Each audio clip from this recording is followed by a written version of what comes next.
Hey everybody! Hello. My name is Justin. I'm Kerri. And welcome back to The Chosen Chat. Today we're going to be talking about Season 2, Episode 3.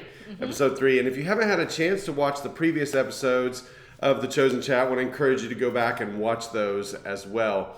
So today we're going to be following along with the same questions that we ask for every episode. Those questions can be found in the description below, along with some scripture references for the episode. And so just some ways that you can continue reading, continue studying, and to continue the conversation. So Kerri, let me go ahead and get us kicked off. What is something in this episode that grabbed your attention, or a scene that grabbed your attention, or a character that you really resonated with? It's too many. We can talk for an hour. And it was only 36 minutes. Right. This is one of the shortest episodes, and Yes. there's so much packed in here. Yes. I think the way they shot it was brilliant. The first 15 minutes of the episode are a one-shot take, which is unheard of in cinema, meaning they had to do it all without breaks and blocking. And the reason they did it was to immerse us in the experience of what it must have felt like for the disciples. And I think that's the part that resonated with me the most, because Jesus isn't in the episode until the end. And the disciples are sitting around kind of like, what have we gotten ourselves into? Yes. Yeah. And you really kind of get that feeling when you're watching it and you're at that perspective and the way the camera worked. I just felt like I was sitting around that campfire with them asking, what now? Yeah. Yeah. Yeah, I think there's so many things that I resonated with, so many scenes that I just wanted to hit the pause button and have a conversation about, which is really the hope of these conversations, is that it will help you to talk about it with someone else. But Matthew, for me, was somebody I resonated with, a character I resonated with when he's having the conversation with Philip about that passage of scripture from the Psalms. Right. You know, no matter where I go, whether it's to the heights of the heavens or the depths of the earth, like, God is going to be there. Yeah. And Matthew wrestling with that and struggling with that idea. I resonate with that. Like, there are scriptures that I know have such rich meaning, but man, it is tough to wrap my mind around sometimes. Yeah. And I'm sure I'm not alone in that. I'm sure some of you would experience that as well. But I think that what I want us to really lean into today is that scene that is happening between, it was Philip and Big James and Thomas. And John, I think, was talking at some point. Okay, Yeah. and so they're having this conversation. They're building the fire ring, and they're talking about all that's going on, that Jesus is healing all these people. And the conversation turns to, I kind of wish this would have happened tomorrow. I kind of wish this would have happened tomorrow because this is way too crazy. And what are we a part of? Right. And so as I was watching this episode again, that was the moment where I felt like I wanted to hit the pause button. And I felt like I can resonate with that question. What in the world am I a part of? Yeah. Did that scene grab your attention? Yes, absolutely. And why do you think that was? Like, what part of that scene do you resonate with the most? What does it stir up in you? Oh, the line that James said, like, I love what's happening, but couldn't it have waited until tomorrow? And I feel like there have been so many times in my life where I'm like, all right, God, I'm ready. And then God's like, and now it's time. And I'm like, now? This is the worst possible time. Yes. Yeah. Yeah. So I really felt that. Yeah. I think for me, it's, this is so crazy, but as I was watching the episode, my brain is all over the place sometimes. So I'm watching the episode, but I'm also having an internal dialogue about something that feels completely separate. Right.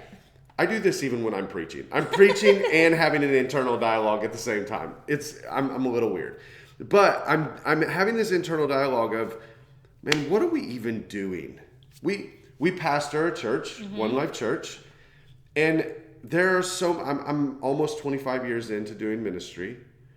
I've lost count of the number of times whenever I've thought to myself, what in the world am I doing? Yeah. Like, is any of this making a difference? Does any of this matter? Right.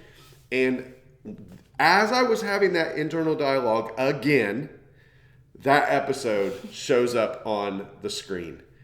And the question is, what are we a part of? Yeah. Because a lot of times it doesn't make sense. So this this comes after the conversation about, is he going to come and are we going to fight the Romans? And does this line up with the Old Testament prophecies of who the Messiah is going to be? Right. I have my expectations of what this is supposed to look like, how it's supposed to work, how it's supposed to play out, when it's supposed to play out. Right. And it rarely matches my expectations. Absolutely. I don't know where to go from there. That to me, that feels like, let's reverse our next two questions. That to me, that feels like bad news. Like whether it's timing or if it's expectations, it feels like bad news. So can you, for you, name the tension, the frustration, the bad news that comes along with you talking about the timing? What is that bad news for you? I really resonated with when they, I think it was Big James, and he's like, I'm ready. Like, I've been practicing with my sword, you know? When are we going to get to the fighting part? We're building fires, and we're taking attendance at this line. Like, what? And I know, actually, you and I just spent 5 minutes moving a bookshelf. Like, yes. Sometimes you're like, okay, I'm doing ministry. Like, when am I going to get to use my sword? Like, my Bible? Like, what am I doing? And then a lot of it is having coffees, moving furniture, making copies. Like, and that's with, I think, with everyone, with what they believe that God has called them to. It's not all doing that thing. Yeah. There's a lot of everyday and mundane, and keeping the focus that it's the little things that is still ministry. Yeah. And not thinking that everything's going to have to be this great and glorious thing. Yeah, I recently heard, I think it was Adam Grant, he's an author. I think he was the one that said, kids don't listen to us, they watch us.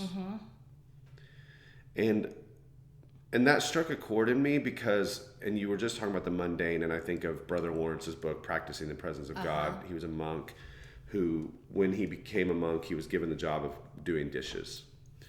And he learned how to experience the presence of God while doing dishes. Yeah. And I think of, like, for so many of you, you're not pastors. You're business leaders. You are entrepreneurs. You are teachers. You are parents.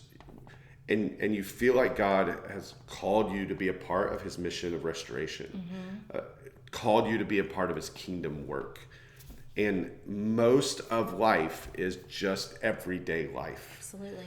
And then what that idea of, like, they don't listen to you, they watch you, starts to bring some things together.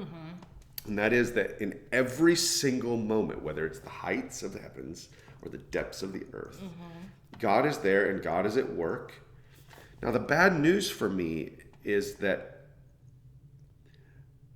I think it's about significance for me. Like, what I'm doing is not significant.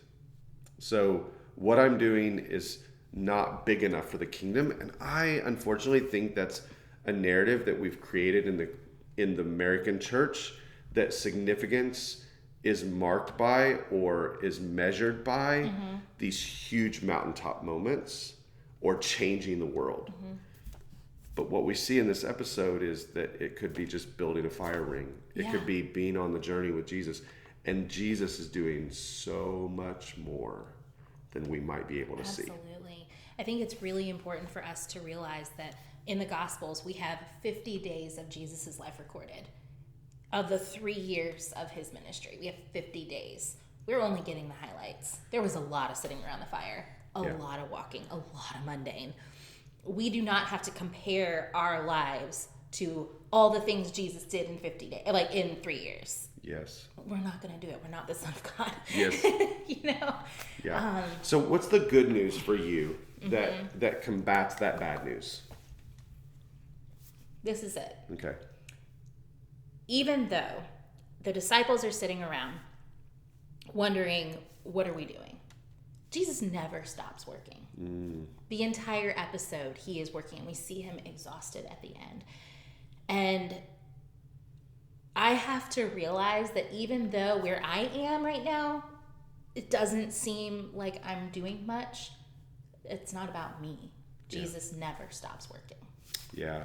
Mine kind of goes along with that, and that is that sometimes we take responsibility for the things that are God's responsibility. And sometimes I want to I not only want to take responsibility for it, but I also want to take credit for it. Yeah.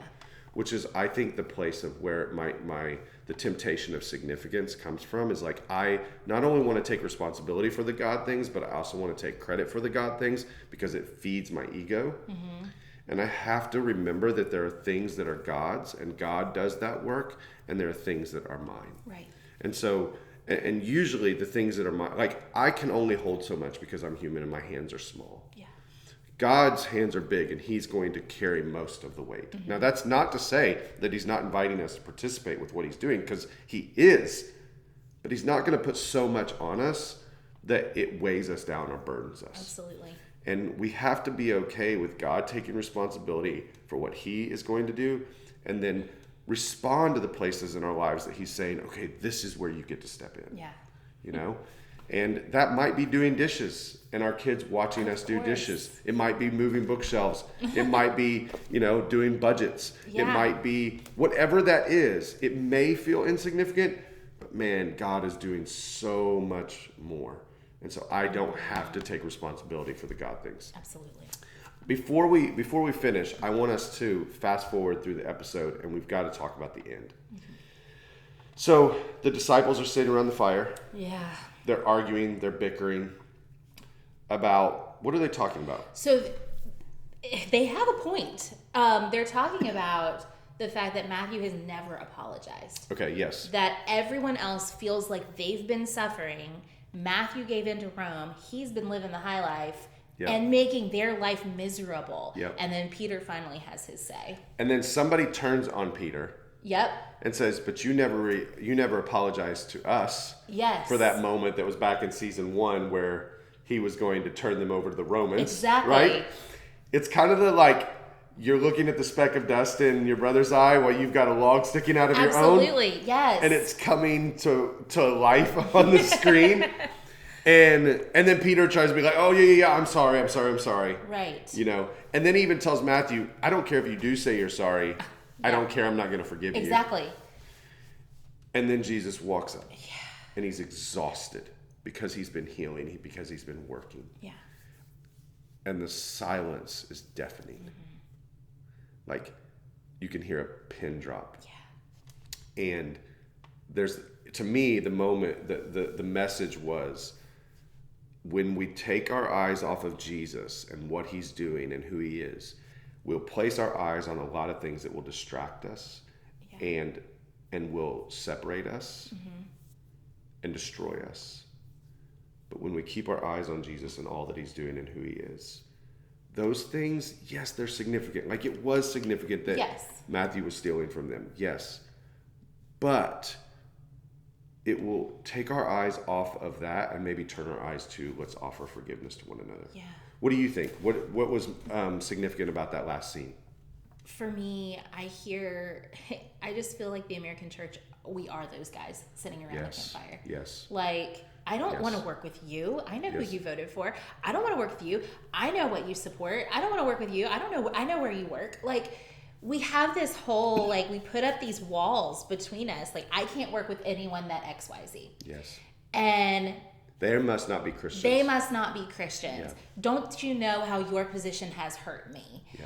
And we spend so much time with that infighting that we miss what Jesus is doing. And I think it's the result of us taking our eyes off Jesus. Absolutely, and that's what it is. It's Peter walking on the water, taking his eyes off Jesus, put it on the storm. Absolutely. We sink. Yeah. Every single time. Taking our eyes off the perfecter of our faith. Yeah. Right? Right. And when we do that, the whole thing comes crashing down. And I think what is so, I just had this realization, the ones that are doing the most fighting were the ones that were complaining the most about the line and when are we going to get to do ministry? When is this going to happen? It wasn't the ones that were there with him. And it's kind of this Jesus was off in the side. You said he didn't come until the end of the episode. Right. He's kind of, it feels like he's doing something somewhere else, not right in front of me. And that's whenever I forget that he's still working. Yeah. The other thing that was so cool to me was how his mother walks in and begins to care for him. Oh, made me cry. Yes. And to me, it made me wonder if it started to prepare Jesus for the Last Supper when he's going to wash the disciples' feet, because she washed his feet and she was setting an example for him. That's what mothers do. Yeah. You had something else about what she did. What stood out to you about what she said? I think that was for her. Yeah. Because earlier in the episode, she's talking about how just being his mom and needing him, and oh my gosh, having to clean him up when he was a baby. And then she was like, and he doesn't need me anymore. He doesn't need me anymore. And when she got to take care of him at the end, he did still need her. And I feel like she needed that. And I think moms need that. Yeah. He said, what would I do without you? Yeah. Yeah. And it was really beautiful. Mm-hmm. All right. This was good. Yeah. I hope that this conversation helps you have more conversations about this TV show, and really that it brings you to be closer and closer to the heart of who Jesus is. All right. Thanks so much for hanging out with us, friends. We'll see you next time. Bye-bye. Bye.